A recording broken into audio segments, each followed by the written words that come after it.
বিশ্ব স্বাস্থ্য সংস্থার মতে বিশ্বব্যাপী ভিটামিন ডি এর ঘাটতি একটি বৈশ্বিক স্বাস্থ্য সমস্যা। বাংলাদেশের পরিস্থিতি আরও উদ্বেগজনক। বাংলাদেশে প্রায় ৮০% মানুষ ভিটামিন ডি এর অভাবে ভুগছে।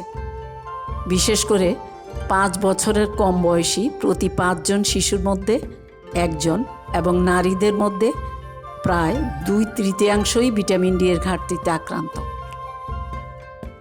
শরীরে কিছু লক্ষণ দেখা দিলেই বুঝবেন ভিটামিন ডি এর ঘাটতি হতে পারে।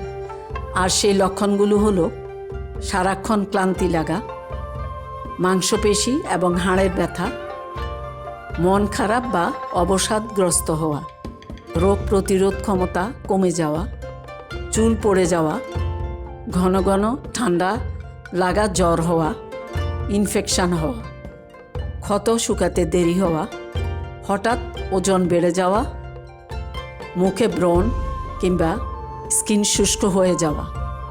এই লক্ষণগুলো দেখলেই অবহেলা করবেন না।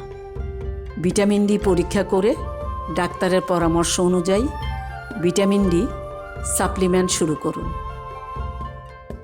শরীর এবং মনের সুস্থতাই সবচেয়ে গুরুত্বপূর্ণ। সতর্ক থাকুন, সুস্থ থাকুন, ভালো থাকুন।